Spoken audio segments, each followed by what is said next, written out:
নমস্কার, আপনারা দেখছেন পিবি নিউজ। আপনাদের সাথে আমি অবন্তিকার। নজর রাখবো আজকের খবরের দিকে। মহিলাদের জন্য ওয়াশরুম, প্রতীক্ষালয় সহ আধুনিক বাসস্ট্যান্ড ও কমিউনিটি হলের শিলান্যাস অনুষ্ঠান অনুষ্ঠিত হলো।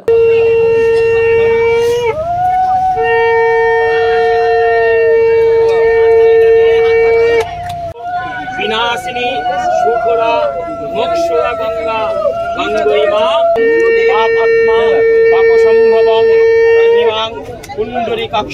মুখ্যমন্ত্রী মমতা ব্যানার্জির অনুপ্রেরণায় ও পশ্চিমবঙ্গ সরকারের বিধানসভার অধ্যক্ষ তথা বারুইপুর পশ্চিমের বিধায়ক বিমান ব্যানার্জির প্রচেষ্টায় এবং দক্ষিণ ২৪ পরগনা জেলা পরিষদের সভাধিপতি শ্রীমতী মণি লিমা মিস্ত্রির সহযোগিতায় কল্যাণপুর গ্রাম পঞ্চায়েতের অধীনস্থ জোড়া মন্দির বিসর্জন ঘাট সংলগ্ন দক্ষিণ ২৪ পরগনা জেলা পরিষদ ও এলাকার বিধায়কের উন্নয়ন তহবিল হইতে মহিলাদের জন্য ওয়াশরুম, প্রতীক্ষালয় সহ আধুনিক বাসস্ট্যান্ড ও কমিউনিটি হলে শিলান্যাস অনুষ্ঠান অনুষ্ঠিত হল। আনুমানিক ১.৫ কোটি টাকা ব্যয়ে কমিউনিটি হল, আনুমানিক ৫ লক্ষ টাকা ব্যয়ে মহিলাদের ওয়াশরুম, প্রতীক্ষালয় এবং আধুনিক বাসস্ট্যান্ড নির্মিত হবে। সকল প্রকল্পের সমাপ্তির সময়সীমা ৬ মাস ধার্য করা হয়েছে। আমরা তো জানি কেন্দ্র সরকার আমাদের পশ্চিমবঙ্গকে বঞ্চিত করছে।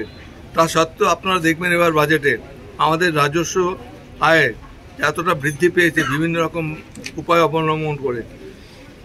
তাতে আমাদের রাজ্যের উন্নয়নের জন্য মাননীয় মুখ্যমন্ত্রী তিনি সব রকম চেষ্টা করছেন এবং আমাদের পশ্চিমবঙ্গকে চাপের মধ্যে রাখতে চাইছে কেন্দ্র সরকার, যাতে পশ্চিমবঙ্গে বিজেপির একটু প্রভাব বৃদ্ধি পায়, কিন্তু কোনোদিন বৃদ্ধি পাবে না। পশ্চিমবঙ্গে একক শক্তি হিসেবে তৃণমূল কংগ্রেস রয়েছে, থাকবে, অন্য কোনো রাজনৈতিক দল সেখানে নাক গলাতে পারবে না। Bureau report, PB news. Annapurna medical hall, chemist and druggist. এখানে সকল প্রকার ওষুধ পাওয়া যায়। নবাবহাট মোড়, পূর্ব বর্ধমান। যোগাযোগ করুন 6295528655 অথবা 7602347696।